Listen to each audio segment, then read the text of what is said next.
Hello. Hi, Bethany, Londyn here. I know I skipped a day, sorry, but we are on a mission and today's message is beautiful. It hit me hard, for sure. And the book we're reading is Calling in the One, 7 Weeks to Attract the Love of Your Life. I'm on a journey to find the love of my life and was put up to the challenge of sharing this book with you guys on Periscope, and it's being well received, so I'm still going. And it's awesome because you're holding me accountable to reading it, because look, I skipped a day and I felt guilty. Oh my goodness. So day 31 is the art of receiving. Hello everyone, thanks for joining. I don't know if you guys are new or if you've been joining me on this journey for a while, but we've made it to day 31. The Calling in the One, hello, it has 49 days, 49 lessons and homework assignments and all of that goodness. And today's is the art of receiving, which I definitely am working on. It's something I get to continue working on. So I'll jump right in. Don't want to waste any of your time with this beautiful message. I'm going to start with a quote that she has here from Marianne Williamson. I am talking about the book Calling in the One by Catherine Woodward Thomas. She's amazing, and I'm totally enjoying this book. And here's the quote from Marianne Williamson. Someone who does not know how to receive love will, of course, end up feeling unloved. So imagine you're in a relationship and someone is pouring out their heart to you and you're just not receiving it. You're not receptive. You aren't feeling on the same page as they are. You may have a block in receiving. I do. I so do. But I've been working on it. So I think I'm opening my receiving channels. So she starts off with a story about Sally. Sally's apparently a hot 60-year-old divorced redhead, and when Catherine Woodward Thomas met Sally the first time, she was immediately won over with her warmth and her joy that she exuded. And then Sally shared how she seems to get dates very easily. She gets dates no problem at all. However, she finds that all they want is sex and not much more. So that's not what she's looking for. So Sally was a stylist, and so it's funny because she took the group out shopping and they all go to try on different outfits, and someone encourages her to put on this very feminine dress that's all flowy with ruffles. I look like an actress. Not an actress. I am in LA, so it's kind of funny. I get asked that a lot now. But anyways, so she puts on this dress. It's very feminine and flowy and ruffly. And she is so uncomfortable in this dress. Yet everyone is looking at her in this dress and saying, oh my goodness, you look amazing. If you were to wear this, somebody would ask you to marry them. And she freaks out. She freaks out. She felt too vulnerable. She felt super uncomfortable. This woman is a stylist, for crying in the night. And she couldn't even handle putting on a feminine dress. It's so funny because I totally have a powerhouse friend of mine. Thank you. And she also was encouraged to start wearing feminine, flowy clothes. And it's totally shifted, like her being when she's in that kind of outfit versus her standard power outfit. So you guys, clothes make a big difference. So what she writes here is receptive energy, because we're talking about receiving. Receptive energy is soft, open, and vulnerable. When we are receptive, we are open to taking in the energy of others. What are we talking about? We're talking about the art of receiving, because we're going through 49 lessons of, yes you are, a little bit, Calling in the One, and there's lessons to be learned throughout the whole entire thing. So what she writes is, if a man can't access your softness and your vulnerability, he's going to settle for sex instead. I don't know. Tap the heart if you agree with me. I've never heard of this concept. I mean, I like it. I like it. We get to embrace our femininity for sure. But yeah, so you agree. You agree. Okay, well, good. So most of us are pretty good givers, especially when we're allowed to give on our own terms. We women have actually been brought up to put the needs of other people before our own, but a lot of men have learned a thing or two about self-effacing, sacrificing women as well. So if we look historically, let's say marriages prior to the 50s, women's lives were supposed to be devoted completely to supporting the family and their husband, like complete service. And it is important to be in service. I mean, that's why I'm doing this. This is me being in service, and I'm totally enjoying it. But we get to know, especially these days, that love and vision flow both ways. So we get to know that the person we're choosing truly sees the highest vision of us, and vice versa. So, oh my gosh. Okay, I'm going to share this. Okay, so this totally makes me think of my ex-husband. He wants, well, first off, as far as giving and receiving, he gave me diamond earrings before we ever had even been on a date. Diamond earrings before we had ever been on a date. And I was so resistant to them because I was like, don't be trying to buy me. Like, I want to get to know you. Don't be trying to buy me. Now, let me tell you, I didn't end up marrying that guy. We were together for 8 years. But every time he gave me a gift, I created a negative story in my mind about the gift. So he had given me even like 12 dozen roses on Valentine's Day, delivered them to my office. And me, immediately, I was resisting the roses because I knew that he knew someone at my office liked me. So I'm like, he just wants to make a statement. I know. So I resisted all these gifts. And because of that, I mean, obviously I have an issue with receiving when I'm going to make them negative, but doing that, I basically taught him how to treat me. So he stopped giving me gifts and he realized that I didn't care about them. And that's just not good. I mean, when I got those 12 dozen roses, I ended up sharing them with the majority of my office. Rude. That's so rude. That's so mean to me. I'm sure my office loved it, but like, I just couldn't receive them all. Like, they were like this big. There were so many roses. So I definitely have learned lessons. I could have made potpourri. Oh my gosh. An ex-boyfriend of mine, within 2 weeks of dating, he wanted to give me $350,000 towards my startup. So, I mean, he'd be an investor. And I was like, like, we just met. No way.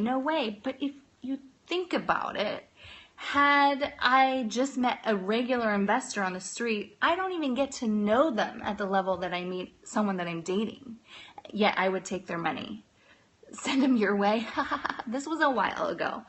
So obviously I have been not so great at receiving in my past, but we're working on it.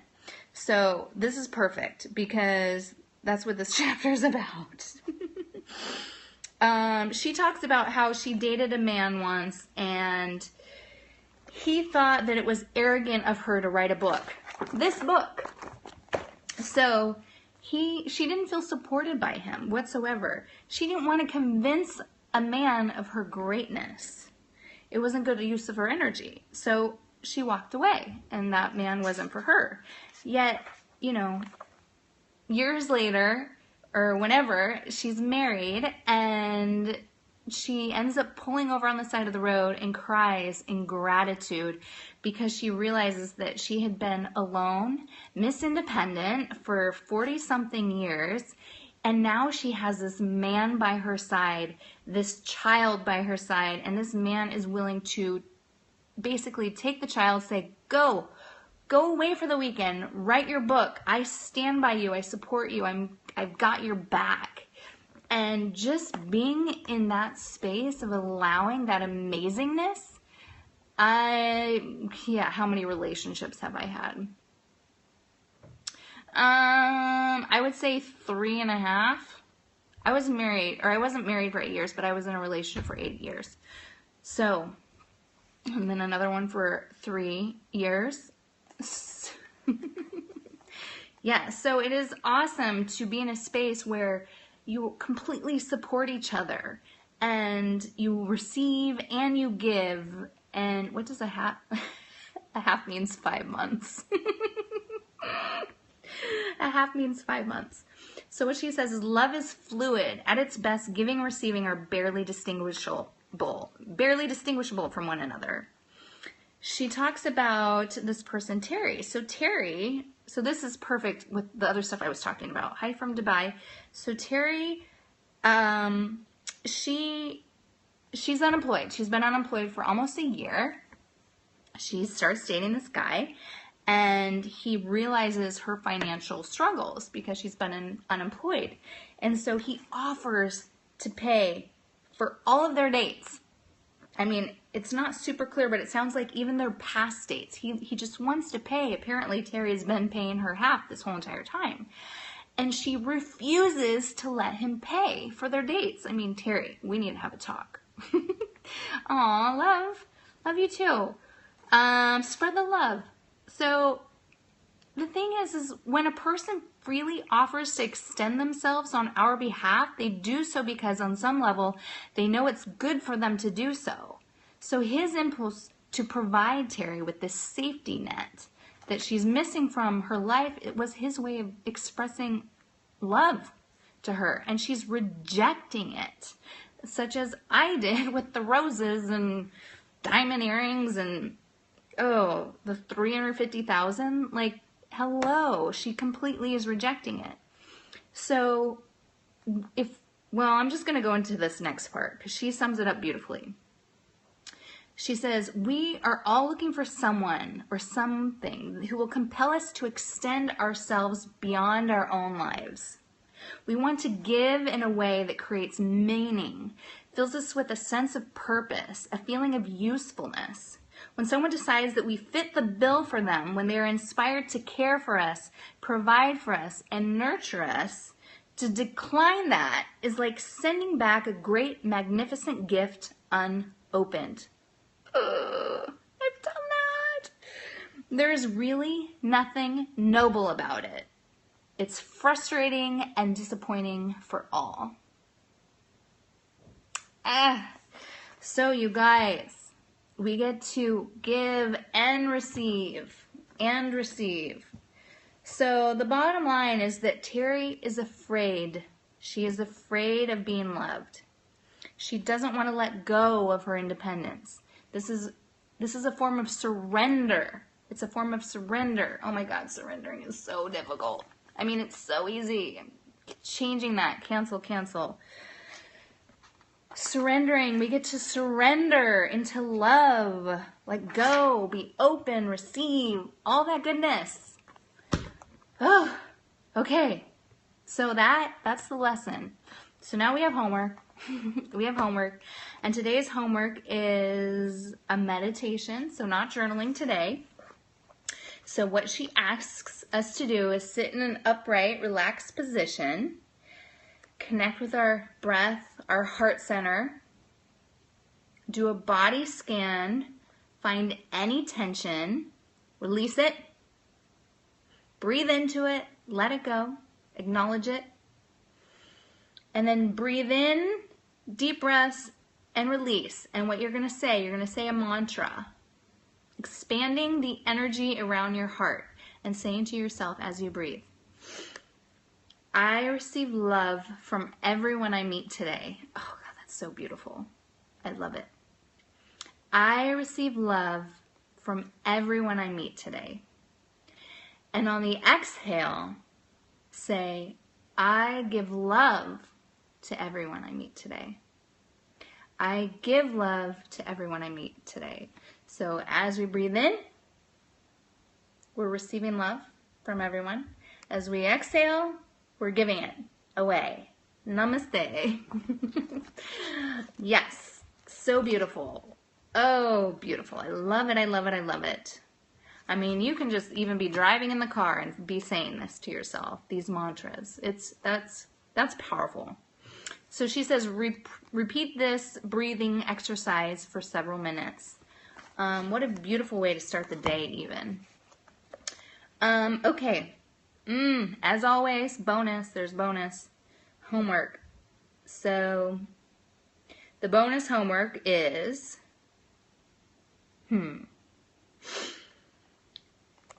basically with each greeting, each question, as we meet people, thinking, how are they? How are you? And then remembering, I receive love from everyone I meet today.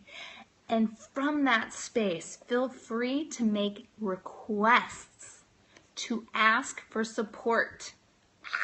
Ah!